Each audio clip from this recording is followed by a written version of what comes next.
네, 136쪽부터 이제 건축법인데요. 먼저 1장의 건축법의 적용 대상이 나옵니다. 건축법이 어디에 적용되는지 적용 대상, 대상 물건, 대상 행위, 대상 지역 순서대로 나올 겁니다.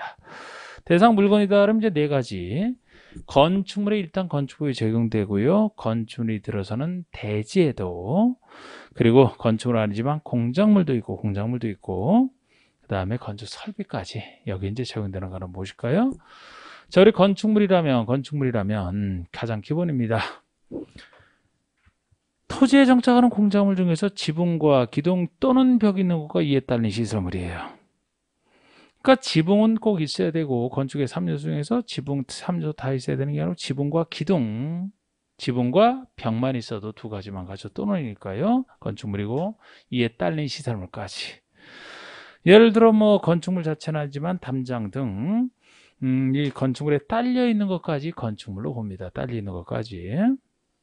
그리고 B번에 지하 또는 고가의 공작물에 설치하는, 꼭 토지에 정착하는 게 아니더라도 지하나 고가의 공작물에 설치하는 사무소, 공연장, 점포, 차고, 창고 이런 것까지 다 건축물 속에 포함되고, 건축물에 해당되면 기본적으로 건축법은 적용된다라고 보시면 돼요.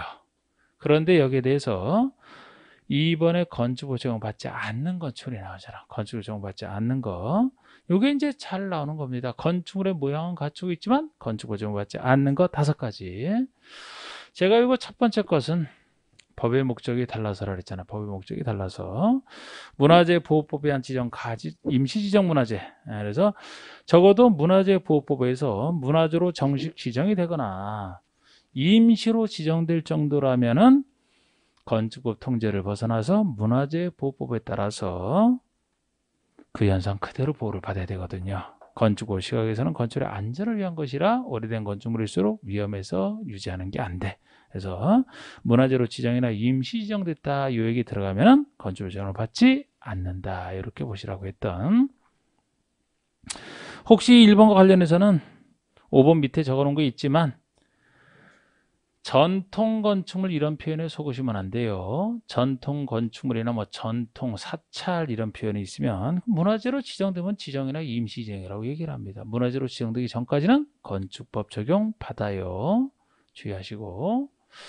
그리고 또 2번, 3번, 4번, 5번 나머지 네 가지는 제가 대지를 특정할 수 없어서 적용 안 하는 거라고 했잖아요. 대지를 특정할 수 없어서.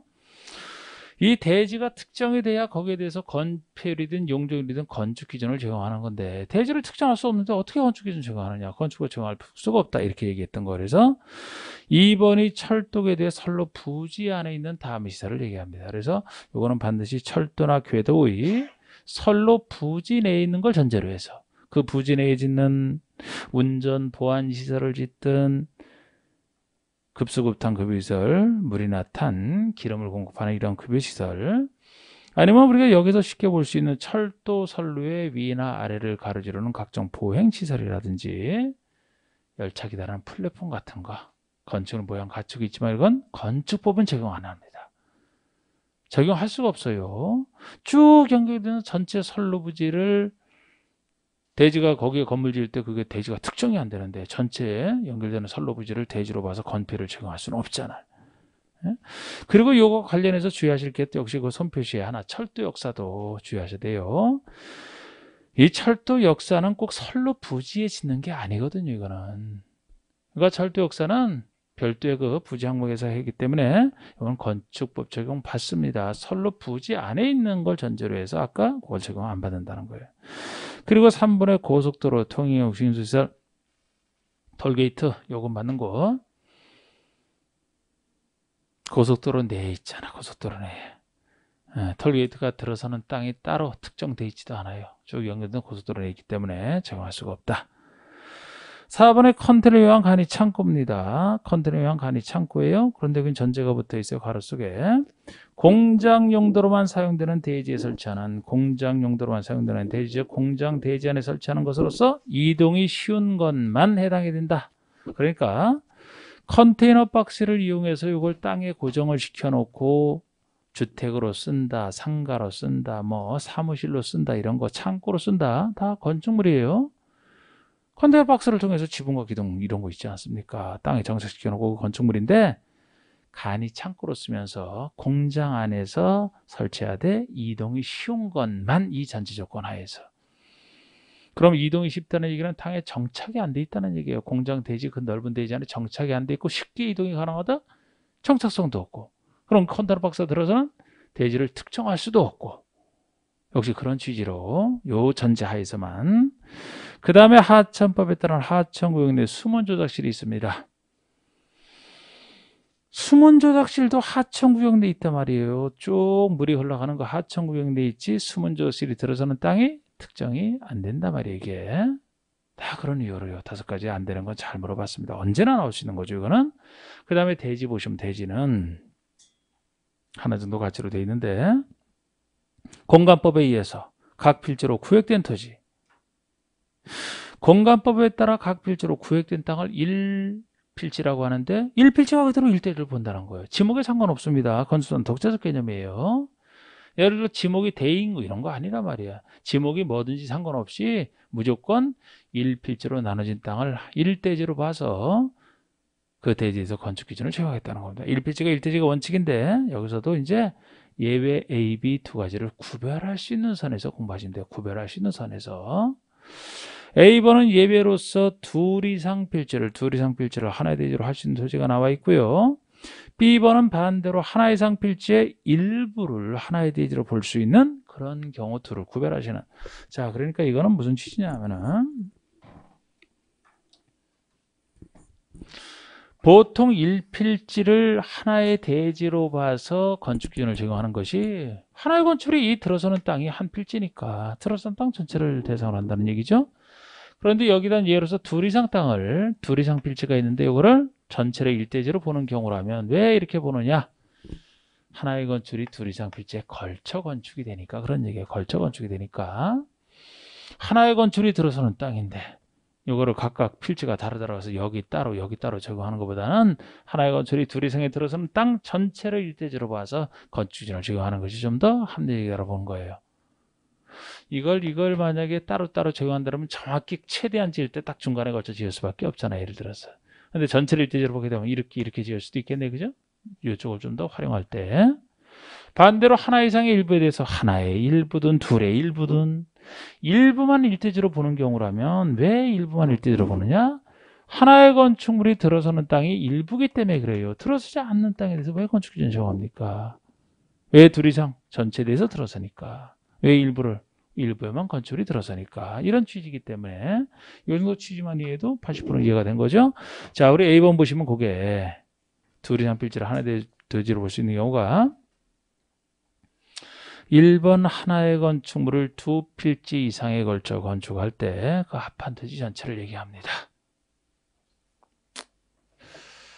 지금 이게 그림으로 그대로 그렸던 거예요. 하나의 건축물을 두 필지 이상에 걸쳐 건축한다면 들어선 땅 전체, 합한 토지 전체를 1대지로 봐주겠다는 겁니다.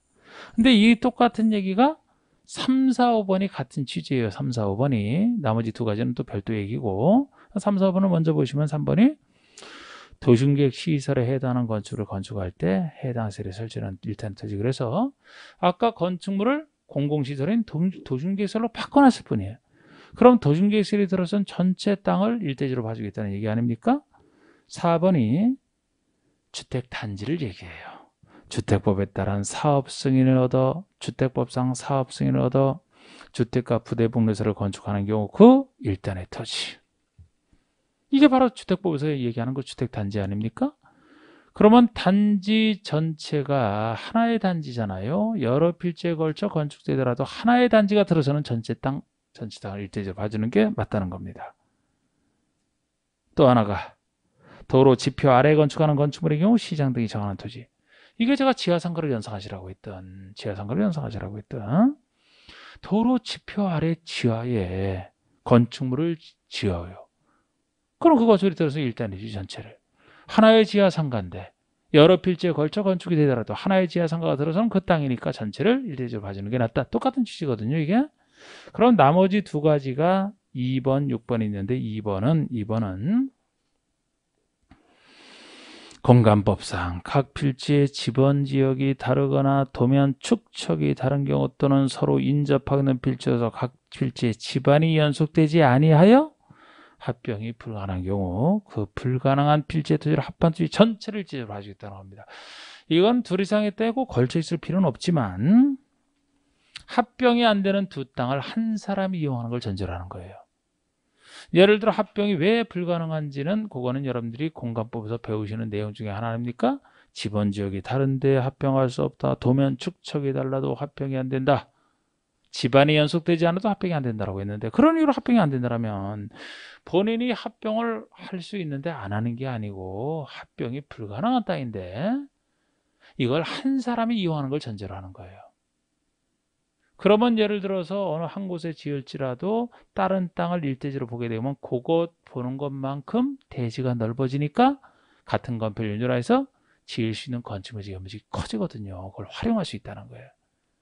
그런데 그러기 때문에 괄호 속의 소유자가 서로 다르거나 소유권 외의 권리가 서로 다른 경우는 여기서 제외하겠다는 거예요. 여기서 제외한다는 얘기는 각각을 일대지로 본다는 얘기가 되죠. 아니 지금 저거 한 사람이 합병이 불가능한데 한 사람이 이용할 수 있는 걸 전제로 한다 그랬잖아요. 합병이 불가능한 땅의 소유자가 서로 다르대. 그럼 한 사람이 이용 못 하잖아요. 소유권은 같더라도 소유권 외의 권리가 서로 다르다. 똑같은 사람이 소유하고 있지만 하나 땅은 남에게 임대를 줬다. 지상권을 설정해서 그 이용하겠다 그러면 한 사람이 이용 못 하죠. 그런 경우는 각각 두 땅을 각각 별개 단지로 별개 대지로 봐야지. 한 사람이 이용할 전제. 그래서 요 2번, 6번은 전제 조건을 바꿔서 틀리게 낼 수 있는 겁니다. 6번도 보세요. 6번이 조건보가로 말해요. 조건보가. 허가 낼 때 조건을 붙이는데 어떤 조건을 붙이나 조건의 내용이 달라집니다. 사용선을 신청할 때 둘 이상 필지를 하나로 합칠 것을 조건으로 하여 건축허가를 하는 경우 그 합쳐지는 토지를 얘기해요. 자, 조건을 붙이기를 건축허가 시 조건 붙일 수 있는 조건을 붙이기를 나중에 완료하고 나서 사용하기 전에 받는 게 사용 승인이죠. 사용 승인을 신청할 때까지는 최소 사용 승인을 신청할 때까지는 합칠 것을 조건 붙였더라면 나중에 합쳐주겠네요. 나중에 합쳐지지 않으면 사용 승인 안 내릴 테니까 합칠 거란 말이에요. 어차피 합쳐질 거라면 지금 현재 두 땅이 합쳐지진 않았지만 어차피 합쳐질 거 전체를 일대지로 봐서 건축기준 적용해서 허가를 미리 내줄 수 있다는 겁니다. 그런데 이때도 전제 조건은 붙어 있어요. 괄호 속에 소유자가 서로 다른 경우는 안 돼. 제외. 혹시 합쳐지지 못할까 봐. 현재 같은 사람이 소유하고 있는데 이런 조건 붙이게 되면 당연히 나중에 합치지 않으면 조건 이행 안 하면 아예 못 쓰니까 당연히 조건 이행하겠지만 합쳐질 땅의 소유자가 서로 다르다라면 사람 마음 알 수가 없잖아요. 처음에 약속을 해도 끝까지 만약에 내가 합병을 안 해주겠다 그러면 큰일 나지. 그러면 두 땅을 전제로 해서 건축허가를 내줬는데 합병이 안 되면 하나에 따라서 그 건물 못 들어서는 건데 철거시켜야 되잖아. 그러면 그래서 소유자가 서로 같은 경우만 전제로 해서 근데 소유가 서로 다르면 합병이 안 될 위험성 때문에 이때는 전체를 일대적으로 봐줄 수 없는 자 이제 그렇게 보셨다라면 그 아래 일부를 일대적으로 볼 수 있는 경우는 1, 2, 3, 4번에 아까 그 취지대로요. 예를 들어 일부에 대해서 도중계획시설이 결정고시가 됐다. 그 부분 그러면 도중계획시설이 예를 들어 도로가 어느 땅의 일부에 대해서만 설치가 된다면 그 땅만 일대지로 봐줘야지. 예를 들어 설치되는 그 땅만. 다른 땅을 왜 일대지로 봐줍니까? 2, 3, 4, 2번의 일부에서 농지부선 농지 전허가를 받은 경우 그 부분 3번의 일부에 대해서 산지 전허가를 받은 경우 5번의 일부에 대해서 4번의 일부에 대해서 개발의 허가를 받은 경우 그 부분 농지나 산지에 건물 지으려면 농지 전허가 산지 전허가를 받아야 되는데 그 부분에 대해서만 받았더라면 그 일부 받은 그 부분만 건축할 수 있지 다른 부분은 건축 못 하거든요. 그러니까 그 부분만 일대지로 봐줘야지. 개발의 허가를 받아도 마찬가지야. 일부에 대해서 개발의 허가를 받았다면 그 일부분만 개발할 수 있지 않습니까? 이렇게 구별하시면 되고 5번은 조건번호인데 조건의 내용이 아까랑 달라요. 사용선을 신청할 때까지 뭘 조건 붙였느냐. 필지를 나눌 것을 조건 붙였어. 나눌 것을 조건으로 하여 건축을 하는 경우니까 그 나눠지는 토지. 어차피 지금은 일부지만 아직 나눠지지 않았지만 나중에는 나눌 수밖에 없다라면은 이건 한 사람이 지금 소유하고 있잖아요. 하나의 땅이니까 이건 뭐 다른 전제 조건도 필요 없죠. 뭐 어차피 그 사람이 가지고 있으면 분명히 나눌 거 아닙니까? 일부를 일대지로 봐서 건축 신청하면 된다는 얘기죠. 그 다음에 공작물. 원래 건축물의 건축부에 적용되는 게 원칙이지만 공작물에도 예외적으로 적용될 수는 있다는 거예요. 여기서 공작물은 건축물이 아닌 걸 전제로 하잖아. 그럼 다음에 공작물인데 이것도 전제 조건이 가로 속에 건축물과 분리하여 축조하는 것을 말합니다. 이 공작물이 건축물과 분리하지 않고 딸려서 설치가 되면 이건 딸린 시설물로서 아까 건축물 개념에 들어가기 때문에 여기서는 건축물과 분리해서 별도로 짓는 걸 전제로 하는 거예요. 분리해지는 걸 전제로 해서 이런 공작물을 축조하려면 자치시, 자치도지사, 시장은수, 구청장에게 신고해야 된다는 겁니다. 이게 신고 대상인 공작물이에요. 신고 대상 공작물. 그러니까 건축물은 나중에 보시면 건축 허가 신고 둘 다 나오는데 공작물은 건축물이 아니기 때문에 허가는 아예 없어요. 최대가 신고밖에 없어요. 여기에도 없다면 신고도 할 필요 없어요. 그리고 여기서 나오는 것이 신고. 항상 건축법에서는 대부분 뭐 시장허수 구청장이 한다 그랬잖아요. 작은 일이라 시장허수 구청장에게 신고하라 이렇게 돼 있는데 큰 공작물이 신고야. 큰 게. 전혀 작은 공작물 같은 경우는 뭐 통제 안 받을 공작물이니까 별 문제가 없지만 큰 공작물인데 전혀 건축법 통제를 안 받는다면 결국 큰 공작물이 함부로 설치가 됐다가 무너지게 되면 사람 다치는 건 위험하니까 똑같으니까 큰 공작물이 신고다. 뭐가 신고 대상이냐라는 것이 숫자 많지만 숫자는 항상 이렇게 정리했던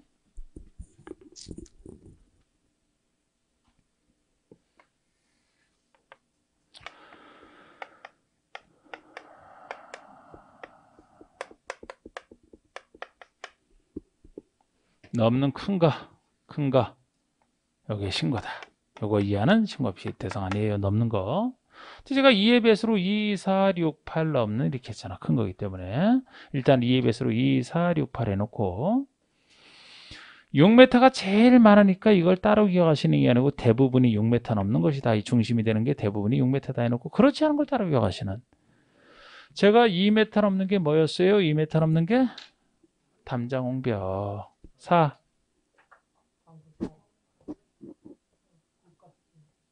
4광8고 했던 거잖아. 4광8고 한다. 2m 넘는 담장옹벽. 담장은 여기서 적어도 우리 키보다 살짝 높은 게 보통 담장의 높이다. 4m면 이거 뭐 교도소 담장이라 생각하시라 그랬잖아. 2m는 보통의 담장이니까 담장이 2m 넘을 때 신고. 상식적으로 이거는.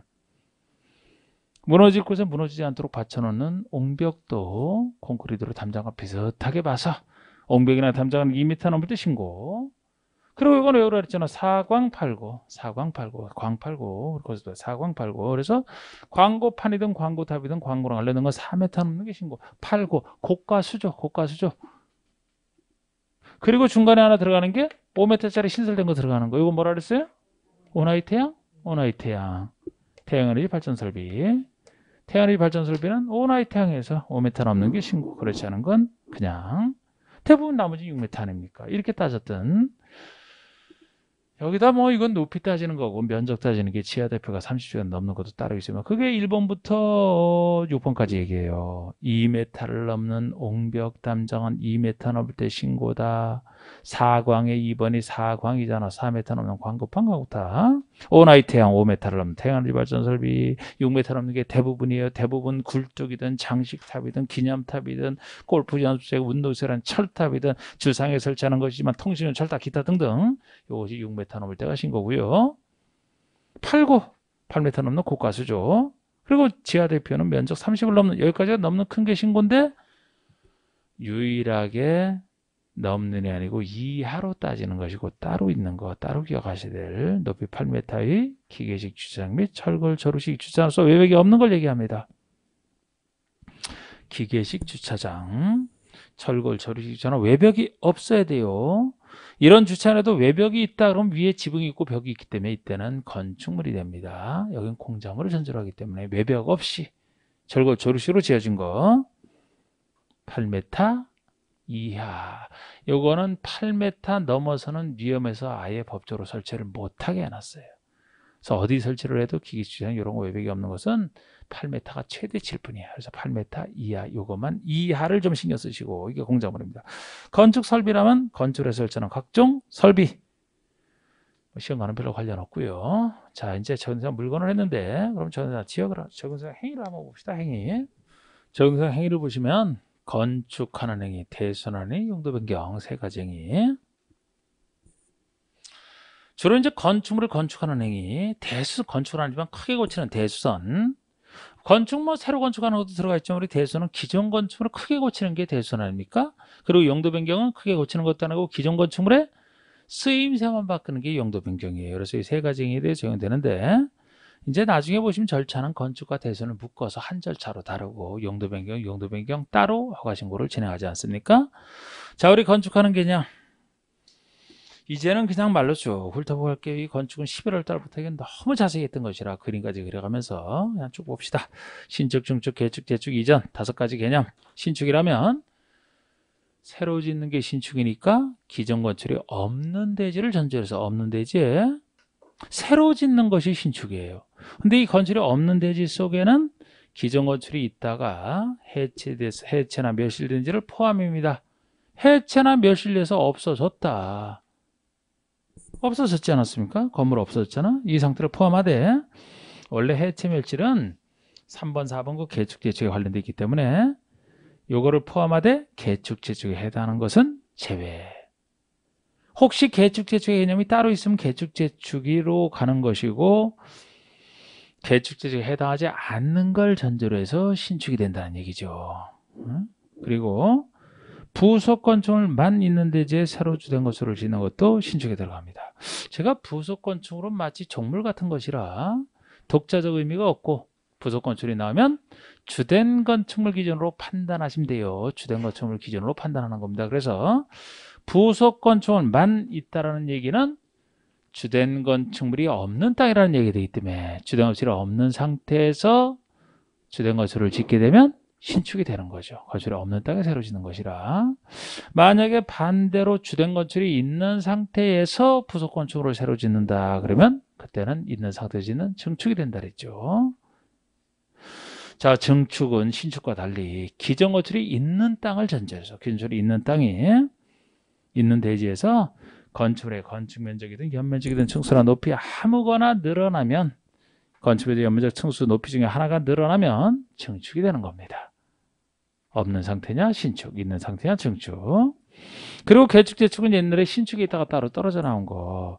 개자가 고칠 개자이기 때문에 사람이 인위적으로는 해체랑 연결돼 있고 다시 재자로 간 재축이 사람과 상관없는 멸실과 연결되는 건데, 먼저 개축 개념 보시면 기존 건축의 전부 일부를 해체하고 그 대지의 종종과 같은 규모 범위 안에서 건축을 다시 짓는 것, 이렇게 얘기를 합니다.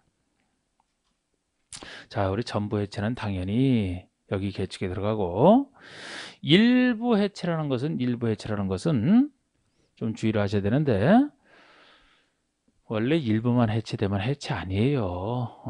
해체 아니라는 얘기는 기존 건축이 있는 상태가 되어버립니다. 그런데 여기는 비록 일부 해체지만 사실상 전부 해체나 다름없을 정도의 엄청난 해체라고, 엄청난 것만 해체라고 보는 거예요. 그래서 우리 주요구조부, 나중에 용어에 나오는 주요구조부. 자, 우리 주요구조부 맨날 썼던 용어니까 우리 6가지 있잖아. 주요구조부 나중에 할 거지만 나중에 나와요. 뭐가 있나요? 주요구조부에 지붕틀, 그리고 내력벽, 그리고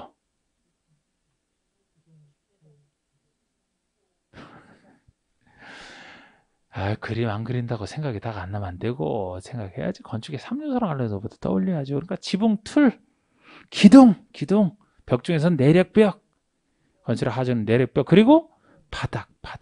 항상 바닥이 있잖아. 그리고 바닥을 이제 무너지지 않게 수평적으로 지탱하는 것이 보호. 그리고 이제 오르락내리락 하니까 주계단 이렇게 있잖아. 연상을 해보시면. 지붕, 틀, 기둥, 내력벽, 바닥, 보, 지붕, 틀. 그 6가지인데 이 6가지 중에서 더욱 중요한 건 4가지를 꼽고 4가지 중에서 셋 이상이 해체가 될 정도가 되면은 엄청난 해체. 이 정도를 해체로 보는 거예요.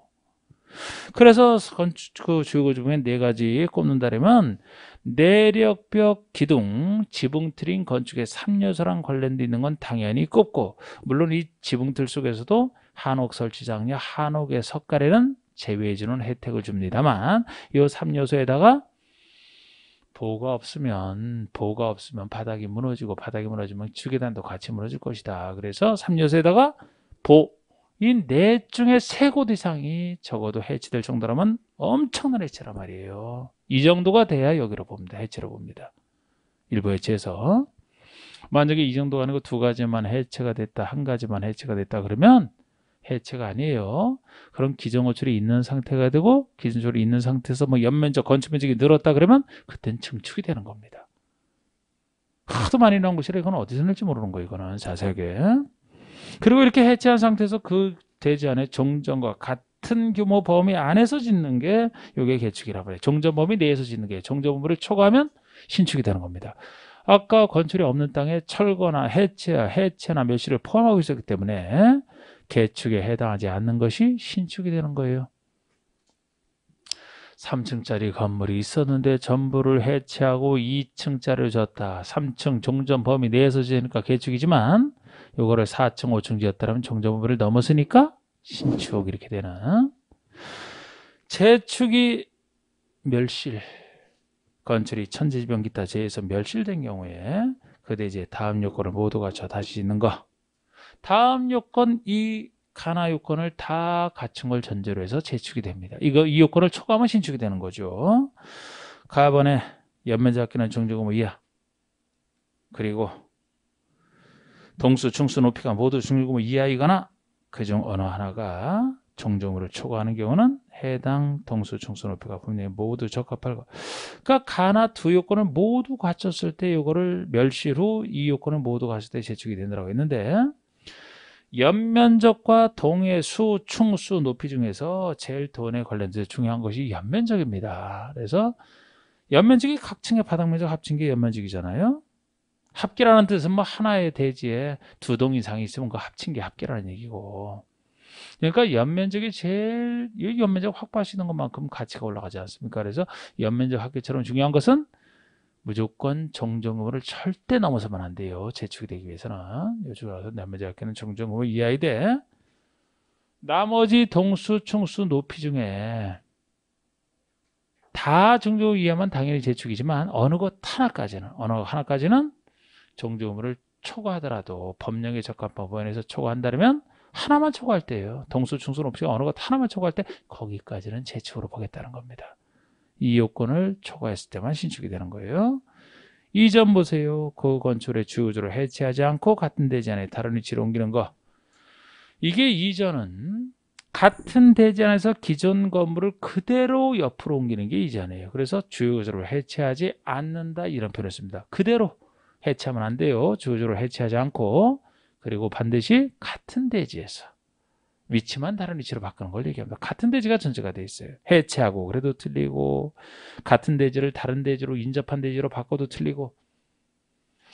만약에 같은 대지지 왜 인접한 땅으로 옮기는 건 이전에 안 되냐면은, 그 인접한 땅에 건물이 없는 땅에 이 건물이 옮겨가면 신축이 되고, 기존 호출이 있는 옆에 있는 땅에 옮겨가면 증축이 되기 때문에 인접한 곳으로 가는 건 안 됩니다. 해체하지 않고 같은 대지를 전제로 해서. 그 주요구조부가 거기 나와 있잖아. 지붕, 틀, 기둥, 내력벽, 바닥보, 주계단을 말하는데, 다만 여기서 이제 중요하지 않은 것들 빠지는 게 있어요. 사이사이 있는 사이기둥에 불과하다. 최하층 바닥, 제일 낮은 최하층 바닥. 땅과 맞닿아 있으니까 무너질 염려도 없고, 보중에서는 작은 보, 작으니까 햇빛 가리는 차양, 옥외 계단, 주계단이지 옥외 계단이 이런 것들은 중요하지 않은 부분은 제외된다라는 거 주요구조도 개념 많이 씁니다. 그리고 대수선이 나오는데, 우리 대수선은 크게 고치는 대수선. 크게 고치는 것이라 이 대수선 정도는 통제를 받아야 된다는 거예요. 이 정도도 해당되지 않으면 건축법 적용 안 합니다. 대손에. 주로 주요구조부 손대는 겁니다. 그래서 대손이라면 건축의 주요구조에 대한 수선 변경, 외부 형태에 대한 변경으로서 다음에 해당하는 것으로서 증축, 개축, 재축에 해당하지 않는 걸 전제로 하는 거예요. 그래서 여기 대손의 개념도 해당되면서 만약에 증축, 개축, 재축에도 동시에 해당된다 그러면 그때는 건축행위인 증축, 개축, 재축이 우선하는 겁니다. 그렇지 않은 걸 전제로 해서 대손은 적용한다고 했는데 여기서 제가 내력, 기역, 니은, 디귿, 리을, 내력벽, 기둥, 보호, 지붕틀, 기역, 니은, 디귿, 리을에다가 이응번까지 외벽의 마감재로 손대는 거 여기까지는 이것은 3이라는 숫자랑 관련되어 수선명이 3이라는 숫자랑 관련되고 나머지는 그런 숫자랑도 관련이 없다. 그래서 항상 주요구조부 할 때는 이거 정확히 보셔야 돼요. 자꾸 헷갈리지 말고.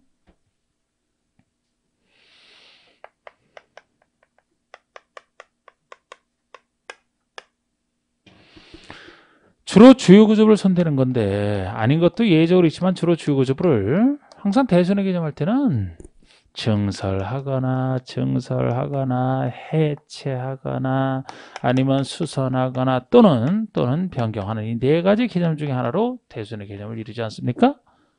그런데 이 수선 변경 앞에 증설 해체가 아니고 수선 변경 앞에 30제곱미터 이상은 되어야 3개 이상은 되어야 이 말이 붙는 것이 있고 안 붙는 것이 있단 말이에요. 이 말이 붙는 것이라면 적어도 수선변경한테 이 정도 규모는 돼야 대손이 된다는 얘기고 이 정도가 안 되면 대손이 아니라는 얘기인데 이게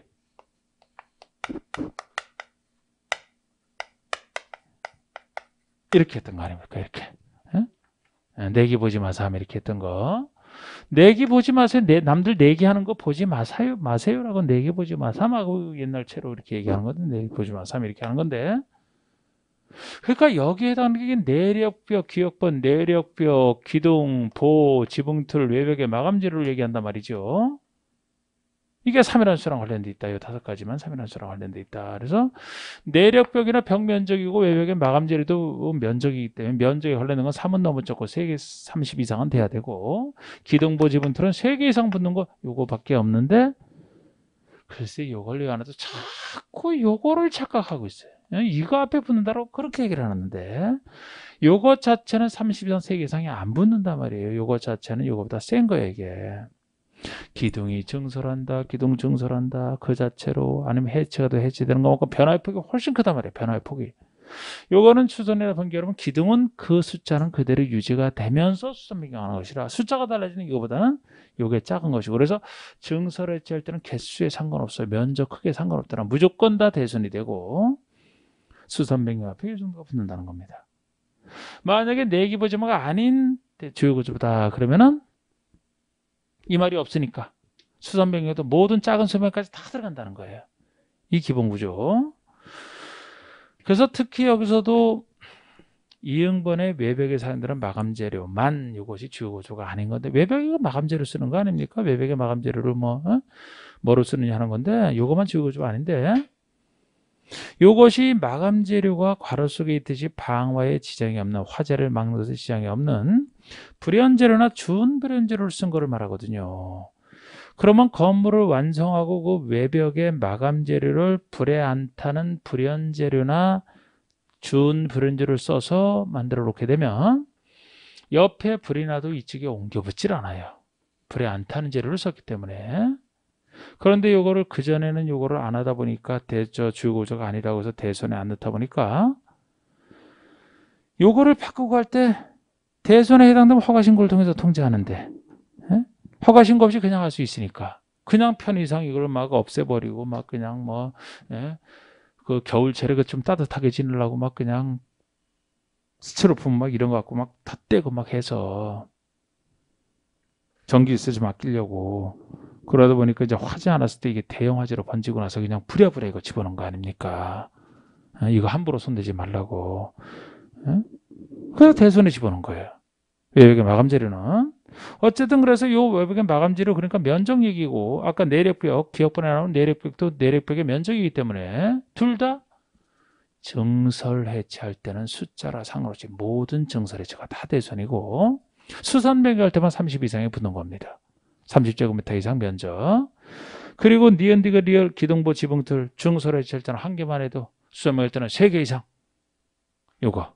나머지 숫자 없어요. 나머지 숫자 없으니까 모든 수선 변경이 다 들어갑니다. 그러니까 제발 하여튼 요거 나올 때마다 증설 또는 해체를 묻는지 수선 또는 변경을 묻는지부터 구별하셔갖고 내기부지마에 해당된다면 수선 변경 앞에 붙어 있다는 걸 항상 증설 해체할 때는 아닙니다. 그리고 나머지 이제 그것도 없잖아. 그럼 미음 비읍 시읒 미음번이 방화벽이나 방화구이란 바닥벽, 화재를 막는 방화벽이 됐든 방화구이란 바닥이나 벽이 됐다. 증설 해체나 수선 변경하는 거 수선 변경도 이거 다 들어가 있지 않습니까? 면적에 상관없단 말이에요. 수선변경도 이것은 다. 아니면 주계단이 됐든 주계단과 비슷한 피난계단, 특별 피난계단 마찬가지 증설에 모든 수변이 다 들어가지 않습니까? 그리고 이응번에 다가구와 다세대 주택에 가구 세대 간에 다가구에서는 다가구 가구 간에 아니면 다세대는 세대 간에 경계가 되는 그 경계벽을 증설해체하거나 수선 변경하는 거 모든 수변이 다 들어가요. 이건 경계벽이란 말이에요. 이거는 내력벽 그냥 이게 아니고 경계가 되는 경계벽 손대는 것은 모든 수명에 다 들어가지 않습니까? 굳이 이것도 따지면은 아파트 연립은 아예 여기 없어요. 더 큰 주택이 아파트 연립인데 아파트 연립은 아예 여기 없어요. 특이하게도 다가구 다세대만 전제로 하지. 자, 이게 대수선이었고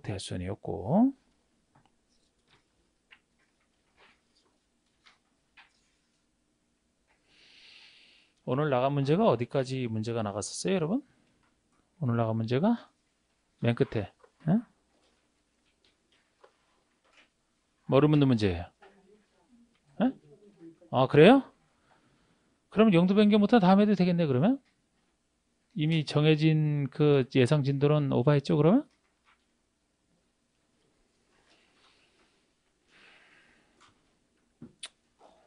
뭐 5분 정도 더 할 수 있는데 뭐 5분 더 했다고 해서 용도 변경 뭐 중간에 뭐 될 것 같지도 않고.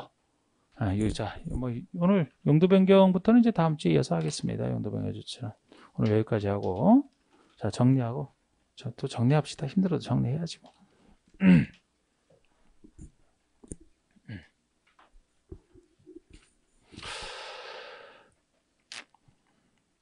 자, 우리 정비법에서 대행자부터 있잖아요. 대행자부터. 자, 정수상 대행은 전부 대행이기 때문에 민간 시행자인 토지 등 수지나 조합이 사업하기 어려울 때 시장원수나 공사 등이 대행하는 걸 얘기합니다. 그래서 이때도 당사자가 대행을 직접 요청한다 할 때는 토지 소유자 또는 조합원 과반수 동의로 대행을 요청할 때 대행이 개시된다고 요거 하나 좀 기억하시고, 그 다음에 여기서 대행을 할 때는 대행자 자기 이름으로 대행을 하되 계산은 시행자 계산으로 한다는 거. 그 다음에 시장원수가 아닌 대행자 같은 경우에 재산의 처분, 자금의 차입 등 시행자에게 재산 부담을 가하는 행위를 할 때는 시장원수가 지켜야겠다. 시행자 동의가 아니고 미리 시장원수 등의 승인을 받아야 된다라는 거. 그리고 당연히 시행자 계산을 하기 때문에 대행자가 만들어서 시행자에게 귀속이 되고요. 대행자는 시행자에게 보수비용을 청구할 수 있죠. 그래서 자기의 보수비용의 상환에 대한 권리로서 시행자에게 귀속될 부동산을 압류할 수 있다 그랬고, 그중에서 이제 조합 얘기 들어가면 추진위부터 나오지 않습니까? 자, 우리 추진위원회. 조합 설립 추진위원회는 정비구역 지정고시 후에 만드는 것이고 위원장을 포함한 5인 이상의 위원수로 구성이 되고요. 여기에 대해서 동의는 간단한 동의, 과반수 동의를 받습니다. 과반수 동의를 얻은 다음에 시장원수의 승인을 받는 건데, 이 추진위가 하는 일이 있어요. 여러 가지 준비 업무를 보시면 돼. 조합 업무랑 구별하시는. 그래서 정비사업 전문관리업자 선정하는 거 당연히 업무 중에 하나고요. 설계자 선정 변경 가능합니다. 그런데 특히 시행자 밑에 나눈 시행계획이나 관리처분계획, 이거는 시행자로서 조합의 업무이기 때문에 시공자 선정도 조합의 업무 아닙니까? 이런 것과 구별하시면 돼요. 그래서 시행계획서 나오면 조합의 업무니까 아니지만 계략적인 시행계획서는 작성하다. 그 외에 여러 가지 준비 업무 중에 창립총회도 있단 말이에요. 창립총회는 추진회가 조합을 창립하게 한 총회이기 때문에 조합 설립인가를 받은 후 설립인가 인가 동의를 받은 후 인가 신청 전에 개최하는 겁니다. 정관을 확정하고 임원 선임하고 대의원 선임하는 그런 핵심적인 일을 처리하고, 소집할 때는 추진위원장이 직권으로 하든지 그 소유자 5분의 1 이상 요구로 이제 소집하는 건데, 일반적 동의 요건 결의할 때는 과반수 출석, 출석 과반수 상수로 결의한다. 뭐 그 정도 얘기가 추진위원회 제도죠.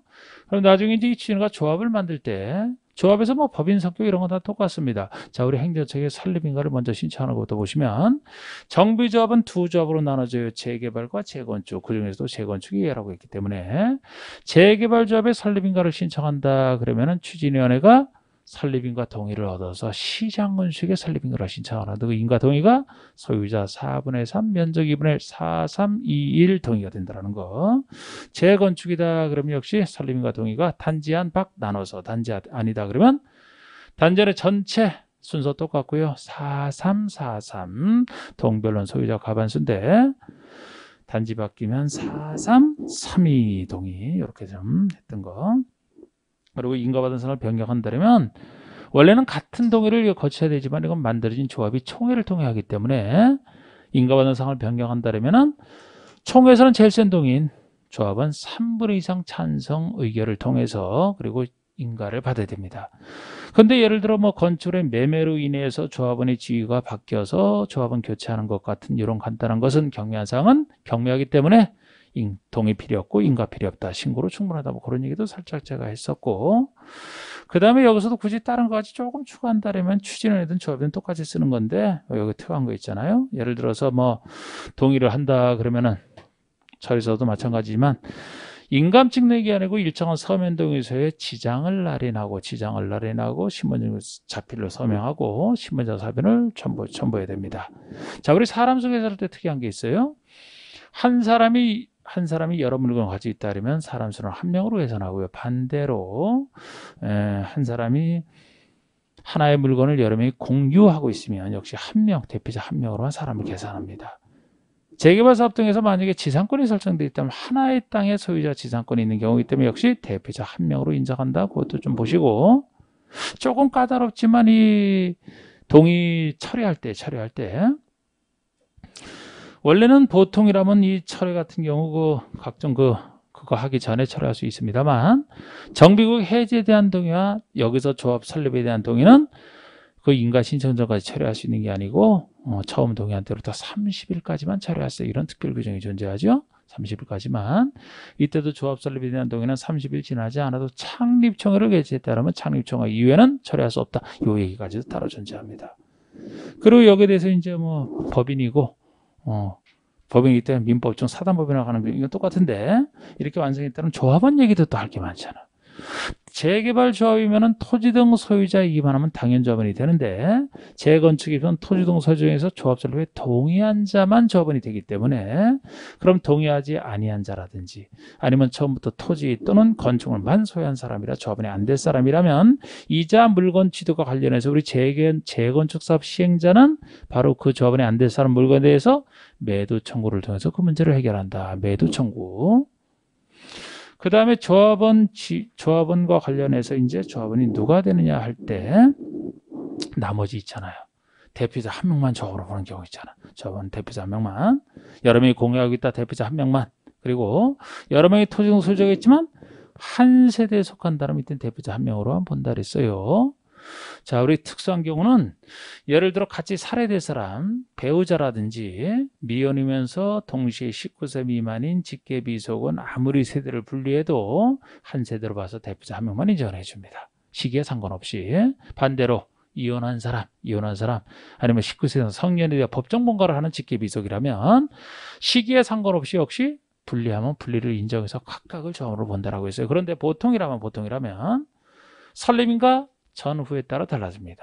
설립인가 전에 만약에 세대를 분리했다면 분리한 사람을 각각 조합으로 봅니다만 설립인가 이후에는 조합원 수가 함부로 늘어나면 안 되기 때문에 설립인가 이후에 분리했다면 분리했더라도 대표자 한 명만 조합으로 오는 건 보통 얘기고 또 한 사람이 가지고 있다가 이게 여러 명이 이제 각각 소유하게 됐을 때 이것도 설립인가 이후에 각각 소유하게 됐다면 그걸 인정 안 해주고 대표자 한 명만 조합으로 본다는 얘기 있었고 조합원 지위 이전은 원칙적으로 돼요. 조합의 설립인가 외에 양도 판결 등으로 바뀌었다. 그럼 바뀐 사람이 조합원이 됩니다. 투기 과열지구에서 일정한 경우에 안 된다는 거. 투기를 막기 위해서. 자, 이것도 재개발, 재건축을 더 통제하잖아요. 그래서 투기 과열지구에서는 재건축하면 재건축 조합 설립인가 받자마자 그 이후에 취득한 자는 원칙적으로 조합원이 안 됩니다. 취득에 따라도 안 돼요. 재개발은 바로 되고 관리체공객 인가 이후에 취득한 자가 안 된다는 점에서 재개발이 조금 낫습니다. 근데 이때도 이제 뭐 여기 이거 양도한 자 같은 경우에 상속이나 이용으로 이제 된 경우는 이것들은 다시 조합원이 되죠. 보통 이제 나머지가 안 된다는 얘기입니다. 그런 얘기들. 그 다음에 임원이다 그러면은 임원. 자, 우리 임원 얘기할 때도 조합장 1인과 이사 감사 드는 건 똑같은데 자격 요건부터 달라지잖아요. 임원이 되기 위해서는 그냥은 안 되고 정비조합에서는 1년 이상 그 구역에 1년 이상 거주하거나 아니면 5년 이상 건축을 소유하고 있는 자 중에서 선임이 되고요. 그 중에서도 조합장만큼은 선임이 됐다면 선임 이후에 그때부터 관리청인가를 받을 때까지는 계속 거주해야 된다. 이런 요건도 있습니다. 그리고 임원의 임기는 3년 이하에서 정관으로 정하되 연임할 수 있다 그랬고 이사수는 최소 3명 이상은 돼야 돼요. 조합원 수가 100명 넘은 큰 조합일 때는 5명 이상은 돼야 되고 감사는 1인 이상 3인 이하가 돼야 됩니다. 그리고 나머지 뭐 여기서 이제 개발조합과 비슷한 얘기는 제가 생략을 해버리고 임원의 결격 사유 중에서 예를 들어 여기는 추가적으로 정비법 자체를 위반했다는 벌금 100만 원 이상 형의 선고만 받아도 무려 10년이 지나지 아니한 자는 임원이 될 수 없다. 그런 특별한 얘기들. 그리고 그 조합장이 아닌 임원, 보통의 이사감사는 대의원이랑 겸할 수 없다 그랬어요. 대의원과 겸할 수 없는데 그러면 조합장은 대의원이 될 수 있다는 겁니다. 조합장은 대의원의 의장이 되는 경우는 대의원으로 본다. 그런 얘기도 있지 않습니까? 그리고 임원의 결격사유에 해당돼서 임원의 자격이 자동 자격 상실됐다 하더라도 퇴임하기 전에 관여행위는 효력을 잃지 않는다. 유효하다. 그런 얘기도 여기 따로 있었고 그 다음에 이제 총회를 한다. 그럼 여기 총회에서는 출석 총회 소집할 때 요거 뭐 조합장이 직권으로 소집하든지 아니면은 그 5분의 이상 요구로 조합은 5분의 이상 요구로 하는데 뭐 일정 특수한 경우 10분의 이상 요구도 있긴 있었죠. 그죠? 이렇게 아니면 대의원 3분의 이상 요구로 조합장이 소집을 하되 적어도 총회겠지 7일 전에 일정한 사실을 알려주라 그런 것도 있었고 여기서 출석 정족수와 의결정수 구별하는 거 출석 정족수라면 직접 출석을 최소 조합은 10% 이상이 직접 출석해야 돼요. 근데 여기에 대한 예로서 20% 이상 직접 출석은 특수한 것들 창립총회 시행자 밑에 나오는 중요한 시행계획 관리총회 둘 다 들어가고 사업비에 관련된 거 요거 20% 이상이 직접 출석해야 됩니다. 그리고 의결 정족수를 얘기한다면 원칙은 조합원 과반수 출석, 출석 조합원 과반수 찬성이 원칙이지만 센 동의가 조합원 과반수 찬성이고 제일 센 게 3분의 2예요. 그래서 조합원 과반수 찬성이 되는 게 중요한 것들 앞에 나왔던 정관 변경 그리고 시행계획서와 관리청계획 이런 거 할 때가 과반수 찬성입니다. 근데 거기서 정관 변경 내용 중에서도 다른 특수한 얘기를 한다. 크게는 조합원의 자격이나 조합원의 교체, 조합원의 그 제명 이런 거 아니면 정비의 위치 등을 바꾼다라든지 정비사업비 돈에 관련된 거라든지 설계자, 시공자 선정하는 이런 내용으로 정관이 바뀐다면 3분의 2가 되는 것이고 시행계획서 관리청계 수립 변경도 과반수 찬성이지만 이것도 정비수가 10% 이상 늘어난다 그 얘기가 붙으면 3분의 2가 되는 거 아닙니까? 그런 식으로 해서 종합을 한번 해봤고 대의원에다 그러면은 조합원 수가 100명을 넘을 때 대의원을 두어야 한다. 필수라고 했고 두어야 한다. 필수 100명 이상일 때 그리고 조합원 수가 대의원 수가 조합원 수가 한 10% 이상은 돼야 된다는 것도 똑같고요. 대의원회가 대행할 수 없는 사항, 즉 총회에서만 의결해야 될 사항이 개발보다 훨씬 많은데 예를 들어 대표적인 예로서 도시개발조합의 대의원회는 임원의 선임만 대의원회가 대행할 수 없지만 여기서는 임원의 선임이나 대의원의 선임 해임까지도 여기서는 다 대의원회가 대행할 수 없는 사항이 들어갑니다. 물론 그 중에서도 거리된 자가 있어서 보궐 선임할 때는 대의원회가 대행할 수는 있어요. 가벼운 것이라. 그런데 보궐 선임마저도 조합장의 보궐 선임이라면 대위원회가 대응할 수 없다라고 했습니다. 그리고 여기는 이제 시행계획도 개발과 달리 시행계획도 당연히 대위원회가 대응할 수 없는 사항에 추가적으로 들어가 있고요. 뭐 그 정도 선. 그 다음에 사업시행계획은 시행자가 작성해서 시장에서 인가를 받은 사업시행과 따는 건데 이 시행계획서 동의에 대해서 조합이 만약에 시행자다 그러면 시행계획서에 대해서 과반수 동의. 지정개발자 수지만 과반수 2분의 1. 그러나 토지 등 소유자가 할 때만큼은 4-3-2-1 동의다라는 것도 있었고 이렇게 이제 사업시행권 따게 되면 사업시행과 관련해서 여러 가지 얘기가 있었는데요. 토지 등 소유자가 뭐 재개발 사업할 때는 정비사업의 20% 내서 예차게 할 수 있는 것도 있었고 자, 우리 시공자 선정 얘기. 조합이 시공자를 건설업자나 등록사업자를 시공자로 선정할 때는 조합 설립인가 받자마자 선정하면 돼요. 시기를 통제 안 해. 그렇기 때문에 방법을 경쟁 입찰로 선정하라. 경쟁 입찰을 위한 유찰되면 수익이야기고 그죠? 방법을 통제합니다. 이것도 조합원이 100명 이하 작다 그러면 정관의 정함에 따라 선정할 수 있는 예외 있고요. 그런데 토지 등 소유자가 한다면은 못 믿기 때문에 시행자 지정 고시후가 아니고 사업시행권 따고 나서 사업시행 인가 이후에 선정하라 그랬어요. 그 대신 방법은 자율에 맡깁니다. 규약이 정함에 따라 선정하라. 공공시행자가 할 때는 시행자 지정 고시후에 선정하되 일반 경쟁 입찰로 해야 되고요. 그 정도 얘기. 그리고 건설업자나 등록사업자가 시공자로 선정에 따라 조합의 시공 보존서를 조합에게 제출할 의무도 있고요. 시공에 대한 계약 체결할 때 기존업체를 철거에 관한 사항을 포함하라 그런 얘기도 있었습니다. 그리고 사업시행을 한 조치 중에서 시행자의 임시 거주시설 설치 의무에 관련된 거. 이거는 시행자가 재건축은 자세하니까 빼고 주거환경 개선 사업과 재개발 사업 시행으로 철거문이 생기면 그 자리에 대해서 임시 거주시설이나 주택자금 이용자 할선을 해야 되는데 이때 시행자에게 일시 사용권을 주는데요. 시행자가 일시 사용할 때 국가 지자체 것을 쓴다 그러면은 사용료 대부로 면제 무료로 씁니다. 무료로 쓰기 때문에 혹시 거절할까봐 원래 거절을 못하게 해놓고요. 단지 이것도 제3자와 이미 매매계약 체결하거나 제3자에게 사용허가를 내줬다. 사용계획이 확정이 됐다 그러면 그때는 합법적으로 거절할 수 있고 공공자체나 개인의 것을 쓴다 그러면 그때는 손실보상 해줘야 된다. 이렇게 나가는 겁니다. 나중에 공사 끝나면 30일 내에 원상회복 시켜야 되고요. 그죠? 수용사용권이요? 정부사업의 수용자에게 인정해요. 물론 재건축은 긴급한 경우는 아니지만 이때 뭐 일반 평범합니다. 여기라면 이제 시행계획 인가 고시가 있으면 사업인정 받은 것으로 본다. 재결 신청기한, 사업 시행기한 내에만 하면 된다. 이런 얘기들. 물건으로 보상할 때는 사후에, 준공약 이후에 현물 보상할 수 있다. 뭐 그런 얘기들 아닙니까? 그리고 굳이 여기서 더 한다라면 이제 뭐 임시상가 설치에 대한 규정은 재개발 사업 시행재개만 인정하는 것이다. 상가를 위한 것이니까. 그리고 또 하나는 주택도시기금법상 국민주택채권 매입이 면제되는 것은 달동 내 주거환경 개선 사업에서 등기 등을 할 때는 그 채권 안 산다 했던 거. 그리고 여기는 전면 철거를 원칙으로 하기 때문에 임대료 증감 청구는 없고 계약 해지권만 인정을 하고 계약 해지 때 금전의 반환 청구권을 뭐 시행자가 소유자 구상은 똑같은 구조입니다. 그 다음에 여기가 분양통지 공고가 나오는데 일단 그 사업시행 인가고시일로부터 120일 내에 종전의 토지자원처럼 가격 평가하고 사업비 분당액이라든지 분양 신청이 할 당사자에게 통지하고 신문에 공고하는 거. 이게 사업시행 인가고시에서 120일 내에 하는 거예요. 물론 사업시행 인가에 시공자를 선정했다면 그때로부터 120일이 되지만 이때 신청기한테 신청하게 돼 있는데 아예 투기과열지구의 정비사업에서 한 번 분양을 받은 자는 신청 못하는 경우 5년 동안 신청을 못한다. 투기과열지구에서 그거. 그리고 이때 분양신청 받는데 분양할 끝까지 신청 안 할 사람들 4사람 있어. 분양 안 받을 4사람. 신청했다는 신청 아니한 자. 했다가도 철회를 한 자. 끝나기 전에 철회한 자. 아까 5년 동안 신청을 못하는 자. 신청했지만 관리청 인가에서 제외된 자까지 이 4사람은 시행자가 요 4사람과 관리처분기 인가 고시일로부터 고시일 다음날 또 90일 내 보상 협의 완료하라. 협의기한. 안 되면 그때로부터 60일 내에 다시 재결 신청하게 돼 있고요.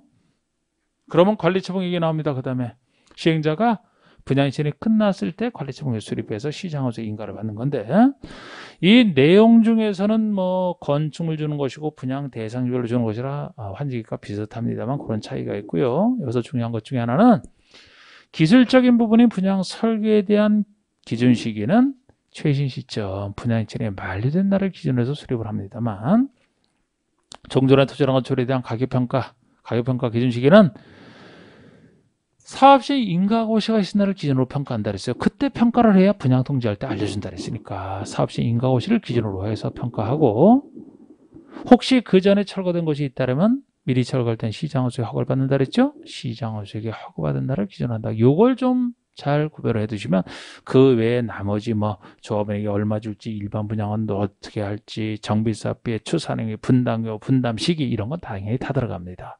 그리고 혹시 사업시행 인가라든지 관리처분을 행정청이 시기를 조정할 필요가 있으면 조정할 수는 있어요.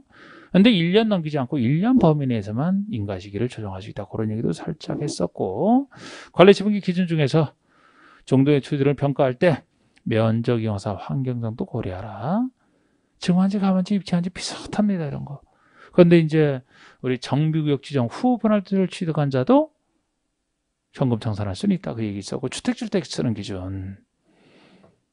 소유자가 어떤 하나의 주택이나 하나 이상의 토지를 소유했다. 그러면 1주택을 공급하고 반대로 공유하고 있을 때는 한 주택만 공급한다는데 여기에 대한 예외 중에서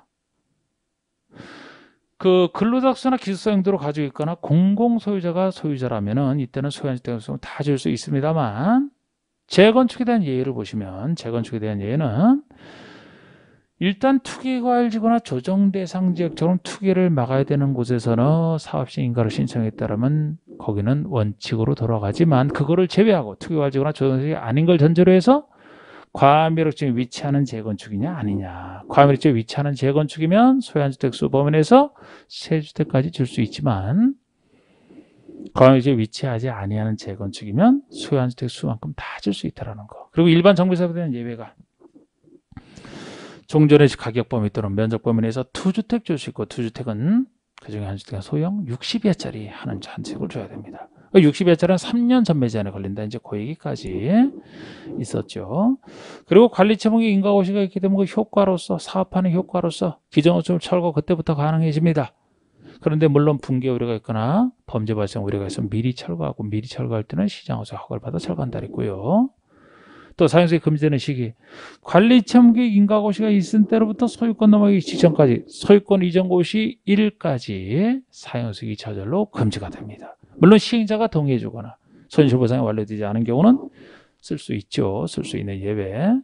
그리고 각종 계약기간을 보장해 주는 규정은 관리처분 인가를 받은 때부터 적용을 안 한다. 그런 얘기 있었고 그 다음에 공사 끝나면 시장허수에 인가 신청해서 시장허수가 공사하려고 고시하고 뭐 이런 거 다 똑같은 얘기입니다. 중고인가 전에는 뭐 허가받아 따로 쓸 수 있는 예외 이런 거 다 똑같은 얘기인데 권리 이전 처분에 가게 되면 시장허수에 공사하려고 고시가 있다 그러면은 시장허수 공사하려고 고시가 있다 그러면은 바로 대지 확정 측량 들어가고 측량의 결과에 따라 토지를 분할하고 분할했으면 소유권 이전 처분을 하고 그 사실을 고시합니다. 마지막에 시장허수에 보고하게 돼 있는데 그럼 소유권은 소유권 이전 시 다음 날 취득한다 그랬어요. 소유권이 넘어갔을 때 기타 권리는 등기된 권리와 등기된 권리와 대항력을 갖춘 임차권 두 가지만 소유권 넘어간 곳에 넘어간 것으로 봅니다. 나머지는 다 안 넘어가요. 보통 임차권 안 넘어갑니다. 지역권은 상대상 안 넘어가고 유치권 질권 안 넘어가는 거. 그리고 그 사업이 완료돼서 해제된 것으로 정비구 해제된 거 보는 사유 그거는 보통이라면 준공인가 고시 다음 날 관리처분기가 수립한다면 권리 이전 고시 다음 날 해제된 것으로 오는데 이렇게 자동 해제됐다라고 해서 조합의 존속에는 영향을 주지 않는다. 조합은 남아있어야 된다 그랬습니다. 뭐 그런 얘기도 있었고 이렇게 권리가 넘어갔을 때 그 청산해 주는 거 개발표는 거의 갔어요. 거의 갔습니다. 그래서 보통은 이제 소유권 이전 고시 후에 청산금을 정산하는 게 원칙이지만 그 소유권 이전 고시 전이라도 분할 징수 등은 가능하다 그랬고 5년 소멸시 후 소유권 이전 고시 다음 날부터 5년 이런 건 똑같은데 청산금에 대해서도 지급하기 전에 압류를 하면 청산금에 대해서 저당권 행사할 수 있다 그랬고 사후절차에서 등기 같은 거 시행자, 혼자, 등기장 해야 되는 똑같은데 여기는 소유권 이전 고시 지체 없이 하라는 것이고 소유권 이전 고시 있는 때로부터 실제 등기까지 중간에 다른 등기 할 수 없다. 예외도 없습니다. 그런 얘기. 그 다음에 건축법 들어와서는 적용대상 행위를 했는데 적용대상 범위를 했는데 먼저 적용대상 물, 건축물의 건축법이 적용돼요. 여기서 건축물이라는 것은 두 가지 토지에 정착하는 공작물 중에서 지붕과 기둥 또는 벽이 있는 것 하나, 여기 딸린 시설물까지, 그리고 지하나 고가의 공작물에 설치하는 각종 사무소, 점포, 차고, 창고, 이거 다 건축물로 봅니다. 그런데 건축물 모양 가지면 건축법 적용 안 하는 거 5가지. 문화재 보호법에 한 지정이나 임시지정 문화재 이거 적용 안 됩니다. 그리고 나머지는 뭐 대지를 특정할 수 없어 적용 안 된다고 했던 거.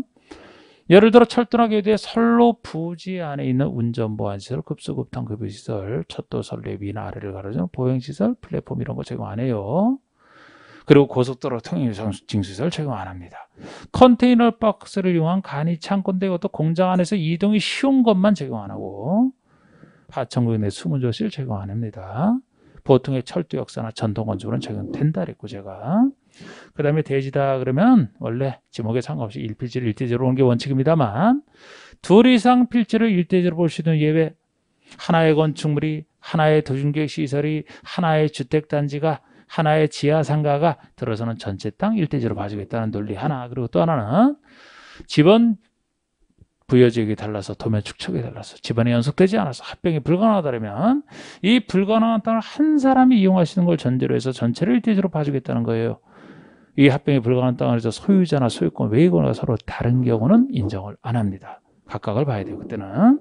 그리고 조건부가, 조건 내용이 사용 승인을 신청할 때까지 2 이상 필지를 합칠 것을 조건으로 하는 게 합쳐지는 땅을 얘기합니다. 이때도 소유자가 서로 다르면 합쳐지지 않을 수 있기 때문에 제외고, 일부를 1대지로 볼 수 있는 경우라면 일부에 대해서 도중계획설이 들어서니까, 일부에 대해서 산지 전호가 농지 전호와 개발행 허가를 일부에 받았으니까 그 받은 부분만 1대지로 본다는 얘기고, 또 하나는 조건부인데 사용승인을 신청할 때까지 그 일부를 나눌 것을 조건으로 붙였을 때 나눠지는 땅을 얘기합니다. 일부. 그 다음에 공작물이라면 건축물과 분리해서 짓는 공작물을 전제로 하는데, 건축이 아닌 거 커봤자 신고 대상밖에 없어요. 시장에 신고하라는 거 허가는 아예 없고, 이때 신고 대상인 공작물이 뭐냐? 이 높이 2468m 넘는, 대부분이 6m, 2m 넘는 게 담장옹벽, 4089, 4m 넘는 광고판 광고탑, 8m 넘는 고가수조, 5m 넘는 태양열이 발전소. 그 외에는 뭐 굴뚝, 장식탁, 기념탑, 운동시간, 철탑 등 다 6m 넘는 겁니다. 2468. 그리고 뭐 지하대표는 면적 30을 넘는 지하대표도 있습니다만 유일하게 이하짜리가 기계식, 철골, 절유식, 외벽이 없는 거, 요거는 8m 이하. 그리고 설비도 적용되지만 됐고요. 대상 행위 중에서 건축과 대선까지 했습니다. 건축이라면 신축, 중축, 개축, 재축, 이전을 얘기했는데, 신축이다 그러면 건축이 없는 땅에 새로 짓는 게 신축이에요. 근데 없는 땅 속에는 해체나 멸실을 포함하되 개축, 재축에 해당하는 것은 그쪽으로 가니까 제외. 개축, 재축에 해당하지 않는 게 신축이 된다 그랬고, 부속 건축물만 있으면 주된 건축이 없는 땅에 부속 건축이 들어서기 때문에 신축이라 그랬고요. 그 다음에 증축이다 그러면 기존 건축이 있는 상태에서 건축 면적, 연면적, 높이, 층수 아무거나 늘리면 증축이라고 했습니다.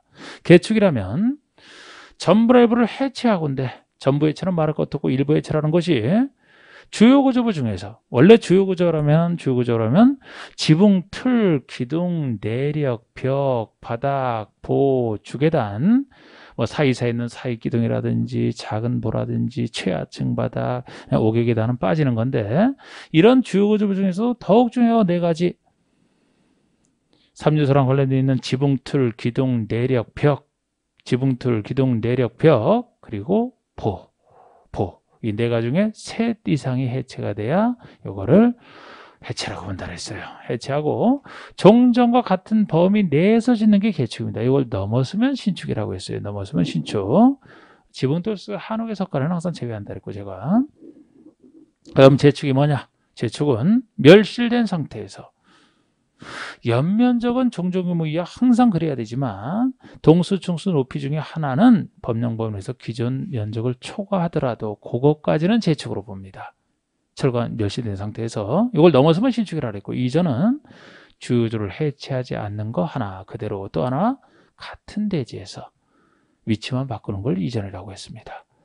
대수선이다 그러면 주로 주요구조를 손대는 게 대수선인데, 증축, 개축, 재축에 해당하지 않는 걸 전제로 해서 대수는 적용이 되는 건데 주로 구조구조를 증설해체 수선 변경하는 것 중에서 내기 보지마 3, 내기 보지마 내력벽, 기둥포, 지붕틀, 외벽의 마감 재료 이것은 수선 변경 앞에서만 면적 따지는 것은 30 이상, 개수 따지는 것은 3개 이상이 붙어 있어요. 증설해체가 아니고 따라서 내력벽과 외벽의 마감 재료 같은 경우에는 증설해체할 때는 면적에 상관없이 대손이지만 수선 변경할 때가 적어도 30 이상은 돼야 된다 그랬고 기둥보 지붕틀은 그죠? 수선 변경할 때 3개 이상은 돼야 돼. 증설해체는 개수 상관없고요. 나머지는 다 수선 변경 앞에 안 붙어 있어. 모든 수선 변경 다 들어가 나머지. 그럼 주계단이나 뭐 특별 피난계단 이런 것들 방화벽이나 방화기랑 바닥벽 이런 거 다가구 다세대 경계가 되는 경계벽 같은 거 이거는 모든 증설해체 수선변경 다 대수선이 됩니다. 자, 수고하셨습니다.